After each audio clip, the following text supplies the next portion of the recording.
नमस्कार, मैं रवीश कुमार। आज 15 अगस्त है। आप सभी को स्वतंत्रता दिवस की शुभकामनाएं। आज के दिन क्या आप उन लोगों को याद करना चाहेंगे जिनके घर इस आज़ाद भारत में बिना किसी सुनवाई और दोष सिद्धि के गिरा दिए गए? क्या आप उन लोगों की जगह खुद को रखकर सोचना चाहेंगे कि उन्हें इस वक्त कैसा लग रहा होगा? घर घर तिरंगा अभियान के लिए वे भी अपने घरों की छत पर तिरंगा लहराते, मगर अब तो उनका घर ही छिन गया है, मिट्टी में मिला दिया गया है। इन टूटे बिखरे घरों को देखकर आप किस आज़ाद भारत की कल्पना कर रहे हैं? क्या उस आज़ाद भारत की जहां बुलडोज़र को इंसान से ज़्यादा आज़ादी मिल गई है? इन तस्वीरों के पीछे स्क्रोल की वेबसाइट पर जफ़र आफक की रिपोर्ट चल रही है कि 1 महीना पहले तक यहां जिंदगी गुलजार थी, अब यहां शमशान की सी हालत है। 6 अगस्त से बुलडोज़र ने कहर ढाना शुरू कर दिया। 1.5 किलोमीटर के इलाके में होटल से लेकर छोटी दुकानें, खोमचे और मकान सब गिरा दिए गए। एक ही झटके में फुटपाथ पर सामान बेचकर गुजारा करने वाले 200 लोगों की कमाई का जरिया छिन गया। उनके खोमचे मिट्टी में मिला दिए गए। किसी को 50,000 का नुकसान हुआ तो किसी का घर ही चला गया। जिनके खोमचे तोड़े गए, दुकानें तोड़ी गईं और घर गिरा दिए गए, क्या उनकी दंगों में कोई भूमिका थी? प्रशासन अपनी कार्रवाई को अतिक्रमण के खिलाफ बताता है, दंगों से नहीं जोड़ता। स्क्रोल के रिपोर्टर ने लिखा है कि 50 किलोमीटर के इलाके में बुलडोजर ने तबाही मचाई है। अदालत में ही प्रशासन को बताना है कि कितने घर और दुकानें गिरा दी गई हैं। मीडिया में यह संख्या 1208 इमारतों से लेकर 500 तक बताई जा रही है। कुछ रिपोर्ट में यह भी बात सामने आई है कि प्रियदर्शनी आवास योजना के तहत हरियाणा सरकार ने जिन घरों को बनाया था उन्हें भी तोड़ दिया गया है।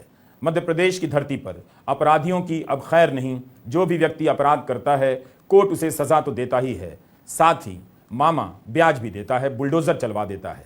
यह एक मुख्यमंत्री की भाषा है, मुख्यमंत्री शिवराज सिंह चौहान की। बुलडोजर ब्याज हो गया है। एक दिन बुलडोजर ब्याज की जगह मूल हो जाने वाला है, बल्कि हो भी गया है।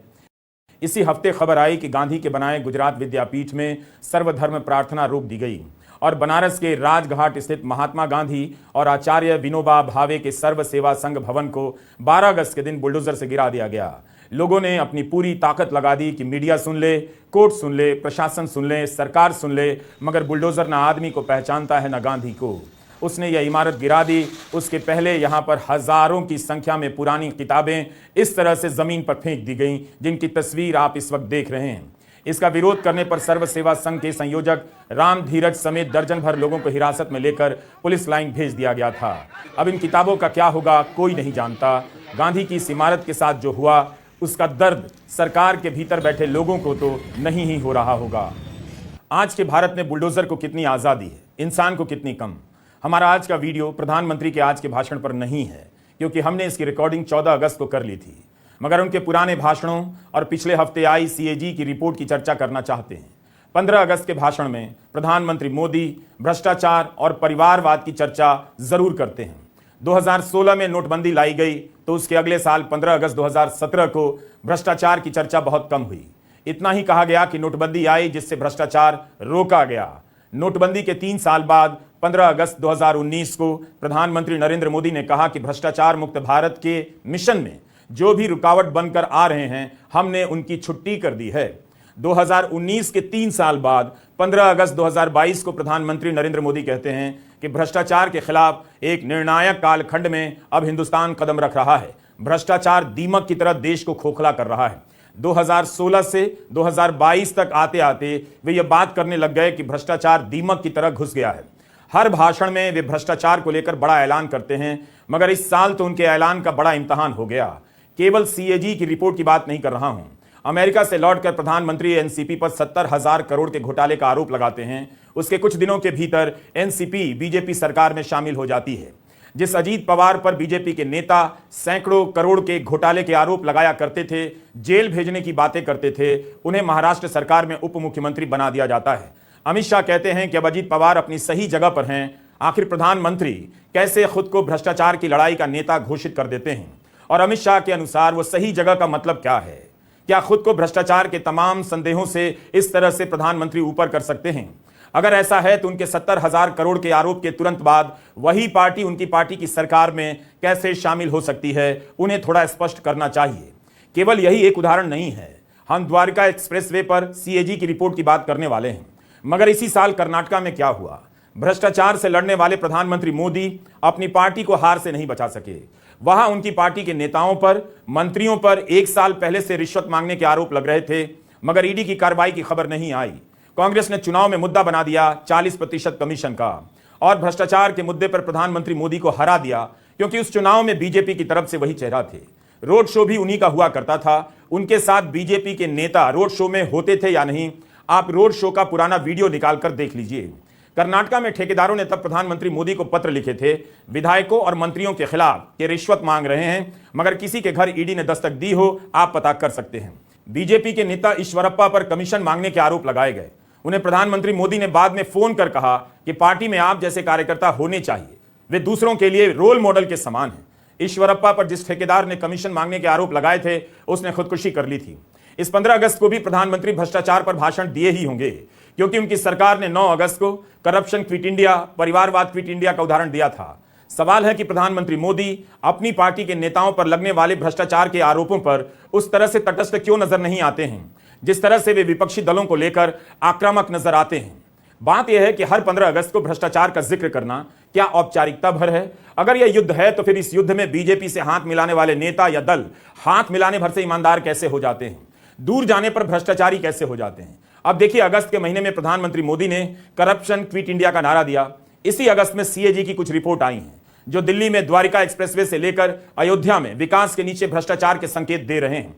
सीएजी ने कहा है कि अयोध्या में ठेकेदारों को लाभ पहुंचाया गया। हम पहले द्वारिका एक्सप्रेसवे की बात करते हैं। सीएजी ने अपनी रिपोर्ट में लिखा है कि दिल्ली से गुरुग्राम के बीच 29 किलोमीटर लंबे द्वारका एक्सप्रेसवे की लागत बहुत ज्यादा है।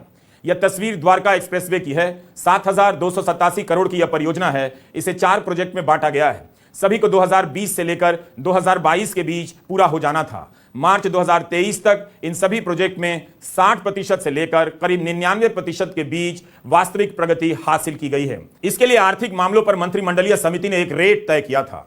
18.20 करोड़ रुपए प्रति किलोमीटर की लागत होगी, मगर असल में लागत पहुंच गई 250.77 करोड़ रुपए प्रति किलोमीटर। प्रधानमंत्री को तुरंत जवाब देना चाहिए था कि 1 किलोमीटर की लागत 18 करोड़ रुपए तय हुई थी, तो यह 13 गुना से भी अधिक बढ़कर 250 करोड़ रुपए कैसे हो गई? प्रधानमंत्री मोदी ने करप्शन क्विट इंडिया का नारा दिया है, कम से कम इस पर ही तुरंत प्रतिक्रिया आ जानी चाहिए थी। उससे पहले सरकार को जांच बिठा देनी चाहिए थी, ईडी के अफसरों का छापा पड़ जाना चाहिए था। ऐसा कुछ नहीं हुआ। 1 किलोमीटर सड़क बनाने में 18 करोड़ की लागत की जगह 250 करोड़ हो जाए, क्या इसमें भ्रष्टाचार नहीं हो सकता है? सीएजी ने यह भी कहा कि बिना किसी व्यापक और विस्तृत प्रोजेक्ट रिपोर्ट के ही द्वारिका एक्सप्रेसवे को मंजूरी दे दी गई। 11 जुलाई 2022 को नितिन गडकरी एक ट्वीट करते हैं जिसमें वे द्वारका प्रोजेक्ट को प्रगति का एक्सप्रेसवे कहते हैं। बिना डिटेल प्रोजेक्ट रिपोर्ट के ही इसे मंजूरी दी जाती है। क्या इस तरह से मोदी सरकार में काम हो रहा है? यह मामूली आरोप नहीं है। सीएजी की एक और रिपोर्ट आई है कि एनएचएआई ने टोल टैक्स के रूप में आम जनता से 154 करोड़ रुपए वसूले, जो नियमों के अनुसार सही नहीं थे। सवाल है कि ये पैसे किसकी जेब में गए? इनसे केवल जनता का नुकसान नहीं हुआ, एनएचएआई को भी हुआ। यह केवल 3 टोल प्लाजा की रिपोर्ट है। प्रधानमंत्री अक्सर दावा करते हैं कि टेक्नोलॉजी के इस्तेमाल से भ्रष्टाचार पर रोक लगा दी गई है। लोगों के पैसे सीधे खाते में पहुंचते हैं और इससे 2 लाख करोड़ रुपए की बचत होती है। किस आधार पर इतनी बचत का ऐलान किया जा रहा है? सरकार को बताना चाहिए और प्रेस को पूछना चाहिए कि क्या डायरेक्ट बेनिफिट ट्रांसफर में 2 लाख करोड़ का कोई घोटाला हुआ था? कोई तो आधार होना चाहिए इस दावे का, मगर कोई पूछता नहीं। बस ये संख्या बार बार दोहराई जाती है कि डायरेक्ट बेनिफिट ट्रांसफर से 2 लाख करोड़ रुपए की बचत हो रही है। लेकिन इसी से भ्रष्टाचार खत्म नहीं हो जाता है। रही बात टेक्नोलॉजी की, तो आयुष्मान योजना पर सीएजी की रिपोर्ट देखिए। आयुष्मान योजना के तहत 7.5 लाख लाभार्थी ऐसे हैं जिनका फोन नंबर एक ही है, 999999999। केवल यही नहीं, केवल करीब 1,40,000 लाभार्थी ऐसे हैं जिन्हें 10 बार 8 वाले नंबर से जोड़ा गया है। 90,000 लाभार्थी के आगे 9 के आगे 9 शून्य हैं। 20 फोन नंबर ऐसे हैं जिनसे 10,000 से लेकर 50,000 लाभार्थियों को जोड़ा गया है। यह योजना गरीबों के लिए है, मगर पाया गया है कि ऐसे लोग भी हैं जो इसका लाभ ले रहे हैं, जिन्हें सरकार पेंशन देती है और वे गरीब नहीं हैं। कौन इतनी मेहनत कर सकता है कि एक ही नंबर 7.5 लाख लोगों के नाम के आगे डालता चला जाए? क्या यह जालसाजी है, भ्रष्टाचार है? सरकार बताए। यह अजीब घोटाला लगता है। क्या इस तरह से इस योजना को लागू किया जा रहा है? प्रधानमंत्री इस योजना का बहुत प्रचार करते हैं। 5 साल से यह योजना चल रही है, फिर ऐसी गड़बड़ी कैसे हो सकती है? उसी तरह से भारत के नियंत्रक एवं महालेखा परीक्षक सीएजी ने केंद्र सरकार की अयोध्या विकास परियोजना में भी कई गड़बड़ियां पकड़ी हैं। इंडियन एक्सप्रेस की रिपोर्ट आपने देखी होगी। सीएजी ने कहा है कि ठेकेदारों को करीब 20 करोड़ का अनुचित लाभ दिया गया है। यह गुप्तार घाट का प्रोजेक्ट है। तस्वीरों से पता चलता है कि काफी कुछ बन गया है। गुप्तार घाट फैजाबाद और अयोध्या शहर से अलग गैर आवासीय आबादी वाला इलाका है। सीएजी ने लिखा है कि अयोध्या के गुप्तार घाट में काम को 14 हिस्सों में बराबर बराबर बांटा गया और अलग अलग निजी ठेकेदारों को काम दिए गए, लेकिन सिंचाई विभाग ने ठेकेदारों की बोलियों और दरों के तुलनात्मक विश्लेषण करने में उचित सावधानी नहीं बरती। एक ही तरह का काम है मगर अलग अलग ठेकेदारों को अलग अलग रेट पर काम दिया गया है। इस कारण 19 लाख रुपए बच सकते थे, वो खर्च हो गए। खुद राज्य सरकार ने 3 ठेकेदारों का जीएसटी पंजीकरण रद्द कर दिया था, फिर उसे जीएसटी पंजीकरण के लिए 19 लाख रुपए दे दिए गए। कैग ने साफ साफ कहा है कि ठेकेदारों को उस काम के लिए पैसे दिए गए जो हुए ही नहीं थे। तो यह हाल है उस अयोध्या की। क्या राम के नाम पर यह सब हो रहा है? सरकार को सावधानी बरतनी चाहिए, मगर यह पहली रिपोर्ट नहीं है। आपको याद होगा दिसंबर 2021 में इंडियन एक्सप्रेस की खोजी रिपोर्ट आई थी, श्यामलाल यादव और संदीप सिंह की। इस रिपोर्ट के अनुसार अधिकारियों के रिश्तेदारों के नाम पर अयोध्या में जमीनें खरीदी जा रही थीं, खासकर उस ट्रस्ट की जमीन जिसके खिलाफ जांच चल रही थी। एक्सप्रेस की रिपोर्ट में दिखाया गया कि अयोध्या में विधायक से जुड़े ट्रस्ट, उनके रिश्तेदार जमीन खरीद रहे हैं। अधिकारियों के रिश्तेदार भी इस काम में शामिल हैं। अधिकारियों ने इनकार किया था। इस रिपोर्ट के आने के बाद विपक्ष ने जांच की मांग की। कपिल सिब्बल ने ट्वीट किया कि आस्था, लालच और अवैध जमीन खरीद सब साथ साथ चल रहे हैं। दिल्ली और यूपी में न कोर्ट को नजर आ रहा है न सरकार को, लेकिन भगवान राम अवश्य ही चिंतित होंगे। उस साल जून के महीने में भी अयोध्या में जमीन की खरीद को लेकर खुद सवाल उठे थे। किस तरह से सरकारी दर से दोगुने कम दाम पर खरीदकर श्री राम जन्मभूमि ट्रस्ट को बेची गई जमीनें और मुनाफा कमाया गया। तब ट्रस्ट ने अपनी तरफ से कह दिया कि उनकी अपनी जांच में ऐसा कोई घोटाला नहीं हुआ है। ईडी की तो कोई जांच नहीं हुई, ट्रस्ट ने खुद ही जांच कर फैसला दे दिया। न्यूज लॉन्ड्री के बसंत कुमार और आयुष की भी रिपोर्ट थी कि बीजेपी के नेताओं के रिश्तेदारों ने मंदिर क्षेत्र के करीब की जमीन 20 लाख में खरीदी और 3 महीने के भीतर 2.5 करोड़ में ट्रस्ट को बेच दी, 12 गुना मुनाफा कमाया। न्यूज लॉन्ड्री की रिपोर्ट थी कि कथित रूप से सर्किल रेट से कम दाम पर जमीन खरीदी गई और ट्रस्ट को अधिक दाम पर बेची गई। मंदिर ट्रस्ट ने कहा कोई गड़बड़ी नहीं हुई थी। अयोध्या को लेकर सीएजी की रिपोर्ट आई है। आप इसके साथ साथ 2021 में आई इंडियन एक्सप्रेस और न्यूज लॉन्ड्री की रिपोर्ट भी देखिए, फिर पूछिए कि जब ऐसे आरोप लगे तब किसी जांच एजेंसी ने जांच की या फिर मंदिर ट्रस्ट के खंडन को ही जांच का फैसला मान लिया गया। 2021 के बाद से अयोध्या में इस तरह से सवाल मीडिया की रिपोर्ट से लगभग गायब होने लगे। सीएजी की रिपोर्ट के बाद फिर से वापस चर्चा में आ गए हैं। करप्शन क्विट इंडिया एक नारा भर है। नोटबंदी से भी भ्रष्टाचार जाने वाला था, अब नोटबंदी के 7 साल बाद भ्रष्टाचार मिटाने को लेकर फिर से एक नया नारा आ गया है। उधर इन नारों को घर घर लगाने वाले टमाटर खरीदने की लाइन में लगा दिए गए हैं, जहां वे चुपचाप टमाटर खरीदते हुए देखे जा सकते हैं। नोटबंदी के बाद से जनता लाइन मिस कर रही होगी, इसलिए टमाटर ने लाइन में लगने का मौका दिया है। हाउसिंग सोसाइटी के लोग टमाटर के लिए लाइन में लग रहे हैं, यह अच्छी बात नहीं। गरीब लोगों का क्या होगा जब हाउसिंग सोसाइटी के लोग 2-2 घंटे लाइन में लगेंगे टमाटर के लिए? यह उस भारत के लिए अच्छा नहीं है जो इनके हिसाब से सुपर पावर और विश्वगुरु बनने जा रहा है, बल्कि बन चुका है। कितने धीरज के साथ नोएडा के ये लोग इस लाइन में लगे हुए हैं, जैसे अब सारी चिंताएं मिट गई हैं, बस एक टमाटर की कमी रह गई है। भारत सरकार द्वारा यहां टमाटर की बिक्री हो रही है, 90 रुपए किलो बेचे जा रहे हैं। वैसे टमाटर का दाम बाजार में 200 रुपए किलो से लेकर 300 रुपए किलो बताए जाते हैं। कई हफ्तों से जनता महंगा टमाटर खा रही है। भारत सरकार की इस योजना से कितने लोगों को सस्ता टमाटर मिला, किसे पता है? संसद में कोई पूछेगा तो सरकार बताएगी कि अभी तक कितना किलो टमाटर बेच चुकी है, और यह सुविधा दिल्ली और आसपास के लोगों के लिए है या पूरे देश के लिए। टमाटर वितरण का एक निश्चित समय है, 12 बजे से लेकर 3 बजे तक। हर लाइन बुरी नहीं होती है, कम से कम इस लाइन के कारण टमाटर तो इन्हें सस्ती मिल जा रही है। जुलाई महीने में उपभोक्ता मूल्य सूचकांक 4.81% से बढ़कर 7.44% हो गया। उसके अलावा जुलाई महीने में खाने पीने की चीजों की महंगाई जून में 4.49% से बढ़कर 11.5% हो गई। टाइम्स ऑफ इंडिया की एक रिपोर्ट है कि जुलाई महीने में शाकाहारी थाली 28% महंगी हो गई। इसमें 20% योगदान अकेले टमाटर का है। प्याज भी 16% महंगा हुआ और आलू 6%।